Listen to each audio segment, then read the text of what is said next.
নমস্কাৰ, মই আজি হৈছে ৭ জানুৱাৰী বুধবাৰ দিনটোৰ কেইটামান গুৰুত্বপূৰ্ণ খবৰ লৈ আহিছো। প্ৰথম খবৰটো হৈছে জুবিন গাৰ্গৰ তদন্তত চৰকাৰী অধিবক্তা কেবিনেট বৈঠকৰ পাছতহে নিয়োগ কৰিব চৰকাৰী অধিবক্তা।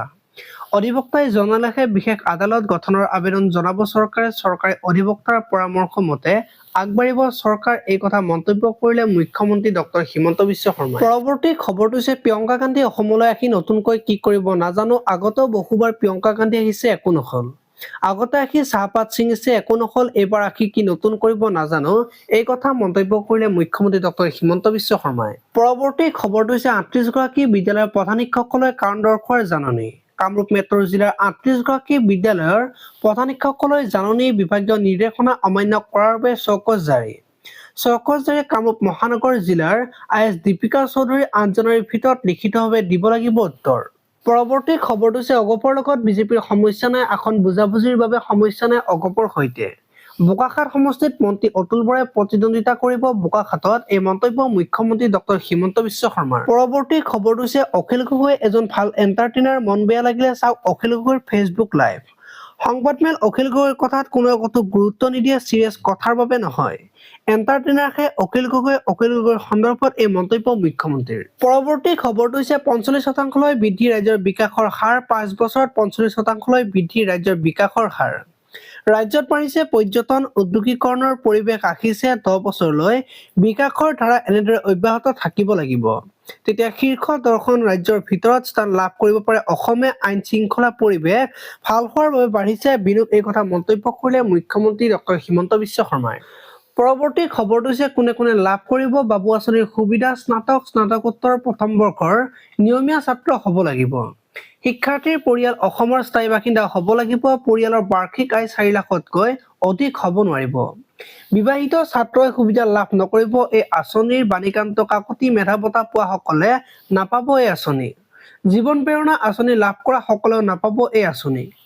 পৰৱৰ্তী খবৰটো হৈছে কংগ্ৰেছৰ জ্যেষ্ঠ নেত্ৰী সাংসদ ছোনিয়া গান্ধী অসুস্থ। দিল্লীৰ গংগাৰাম হাস্পতালত ভৰ্তি ছোনিয়া গান্ধীক।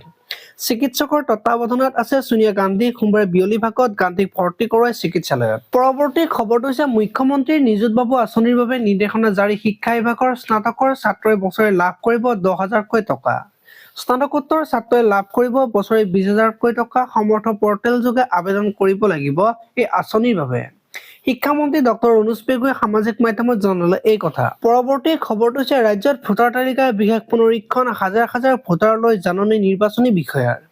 নলবাৰী জিলাৰ বিজেপি সংখ্যালঘু মৰ্চাৰ সভাপতিলৈ জাননী। সংখ্যালঘু মৰ্চাৰ সভাপতি সোণাবৰ আলীলৈ জাননী। শুনানিত হাজিৰ হোৱাৰ নিৰ্দেশ ভোটাৰৰ পঞ্জীয়কৰ। কাইলৈ বৰক্ষেত্ৰী উন্নয়ন খণ্ডৰ কাৰ্যালয়ত হাজিৰৰ নিৰ্দেশ। পৰৱৰ্তী খবৰটো হৈছে ডিব্ৰুগড় বিদ্যালয়ৰ পাঠদানৰ সময়সূচী সলনি। পচন্দৰ শীতৰ বাবে বিদ্যালয়ৰ পাঠদানৰ সূচী সলনি। সকলো বিদ্যালয়ৰ খোলাৰ সময় সালসলনিৰ নিৰ্দেশ। পুৱা ১০ বজাৰ পৰা খুলিব লাগিব সকলো বিদ্যালয়। ডিব্ৰুগড় জিলাৰ স্কুল পৰিদৰ্শকৰ বিশেষ নিৰ্দেশনা জাৰি। পৰৱৰ্তী খবৰটো হৈছে সত্ৰৰ পৰিয়ালত মিয়াৰ নাম। ধিঙৰ ডুমডুমীয়া নৰোৱা বালি সত্ৰত সংযোগ মিয়াৰ নাম।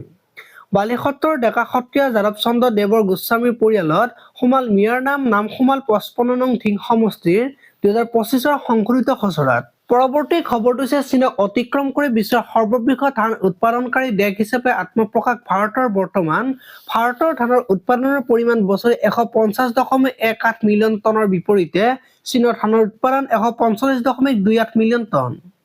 নতুন দিল্লীত অনুষ্ঠিত এক অনুষ্ঠানত কৃষি মন্ত্ৰী শিৱৰাজ সিং চৌহানৰ মন্তব্য। পৰৱৰ্তী খবৰটো হৈছে বাংলাদেশত হিন্দুৰ ওপৰত অকথ্য নিৰ্যাতন অব্যাহত। বাংলাদেশত বিগত ২০ দিনত ৭ গৰাকী হিন্দুক হত্যা। দীপু চন্দ্ৰ দাস, বজেন্দ্ৰ বিশ্বাস, অমিত মণ্ডল, খুৰাক দাস, ৰাণা প্ৰতাপ বৈৰাগী, মণি চক্ৰৱৰ্তীক হত্যা। পৰৱৰ্তী খবৰটো হৈছে ইৰাণত জেনজিৰ বিদ্ৰোহ। ইৰাণত অধিক উগ্ৰ হৈ পৰিছে জেনজিৰ বিদ্ৰোহ। দেশখনৰ ৩১খন প্ৰদেশৰ ২৬খনতেই যুৱ প্ৰজন্মৰ ৰাজপথত দেশ এৰি পলাবলৈ সাজু আয়াতুল্লাহ আলী খামনেই। পৰৱৰ্তী খবৰটো হৈছে নিকোলাছ মাডুৰোৰ বৰ্তমান ঠিকনা নিউয়ৰ্কৰ কাৰাগাৰ। ভেনিজুৱেলাৰ ৰাষ্ট্ৰপতি ভ্ৰমণৰ পৰা নিউয়ৰ্কৰ কাৰাগাৰলৈ যাত্ৰা। মানহাটন আদালতত চলিছে মাডুৰোৰ বিচাৰ গোচৰৰ। ১৭ মাৰ্চত আছে পৰৱৰ্তী শুনানি। আজিলৈ ইমানেই। আপোনালোকে যদি ভিডিঅ'টো চাই ভাল পালে তেতিয়াহ'লে লাইক কৰিব আৰু এনেকুৱা ধৰণৰ খবৰ সদায় পাই থাকিবলৈ চেনেলটো ছাবস্ক্ৰাইব কৰি বেল আইকনটো প্ৰেছ কৰিব। ধন্যবাদ।